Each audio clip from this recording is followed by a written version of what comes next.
Hello, my name is Roger Blameyer. I'm one of the team for European Schoolnet Academy. I'm from the United Kingdom, and after getting my degree at Manchester University, I taught in secondary schools in the Midlands, teaching French and German to students of all abilities. As you can imagine, technology was needed even in the early days to motivate and engage them. Since then, I've worked with teachers in many countries, all with the aim of motivating and engaging.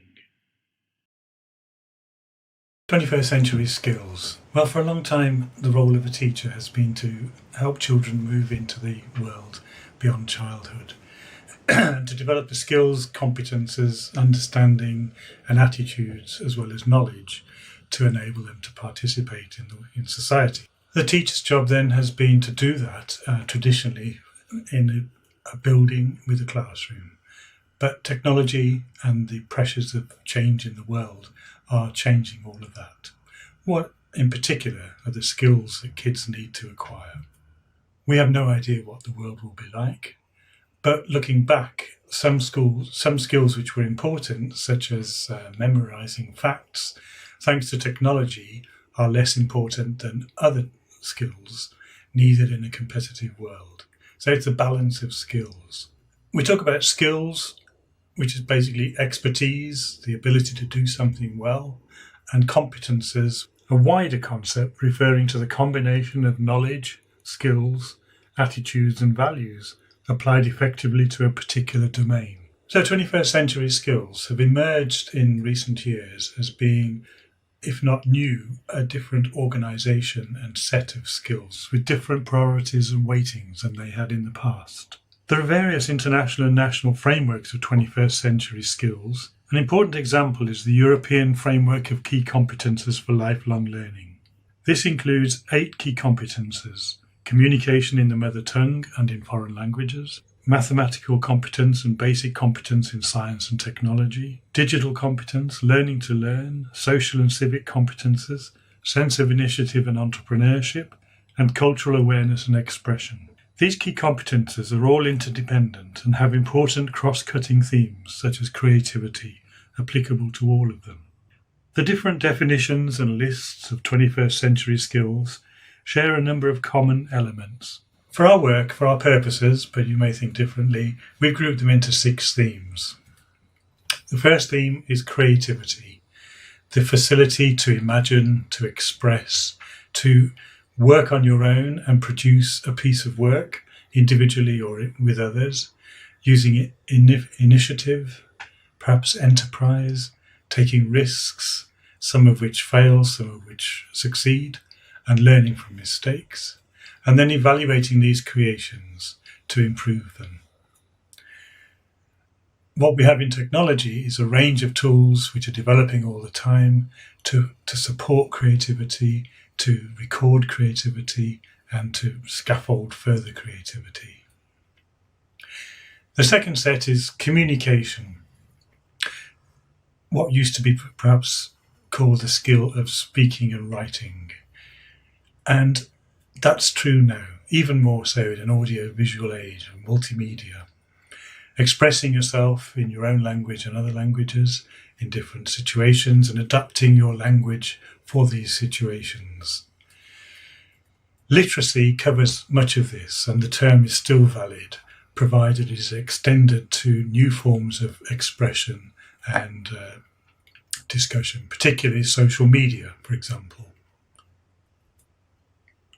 The third group is collaboration, working together on a task to solve a problem, to reach an objective, contributing your own ideas and opinions, being confident with others, respecting other people's opinions, and being flexible, sometimes playing the role of leader, other times in a supportive role or an antagonistic role to challenge.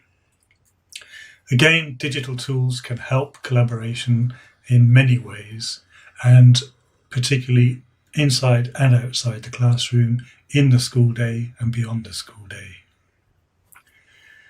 The fourth set stands alone really as digital competences, although as you see they support many of the other competences, they have skills within them as such. We've divided them into operational skills, making things work, organising, managing, filing, retrieving, and perhaps coding as well, writing software, creating games. And then a higher level of skill, perhaps in terms of information literacy, but increasingly important in the 21st century, to evaluate information, to protect your privacy, to respect other people, being safe and responsible. Fifthly, critical thinking. The world is going to be complex, increasingly complex. We'll have more information at our fingertips. The skill of assessing options, making decisions, coming to a judgment, building knowledge over time, and contesting, reasoning, analysing. These traditional higher order skills are increasingly important in a complex world. And lastly, the skill, if it is, of personal responsibility and social responsibility. Learning to learn is one. We can't possibly provide all the skills that children need for the next 70 years after they leave school. So we have to help them learn, to enjoy learning, to be responsible for future learning as jobs which don't even exist at the moment come into being. Managing your own learning, understanding your strengths and weaknesses, and reflecting on your learning. Metacognition, very important. Self-actualization is also important.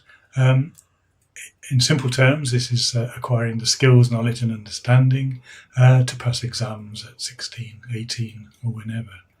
But it's wider than that as well, in achieving personal goals, becoming the person you want to be, handling setbacks, adapting.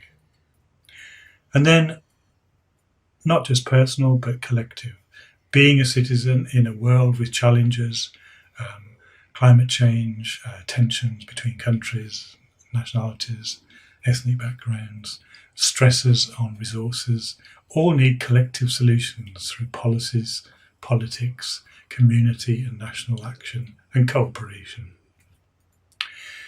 Don't forget, these skills aren't just for students, but for teachers as well. We need to model how to do things. We need to model an example of what it looks like to be grown up with these skills. And we need to provide context to develop the skills.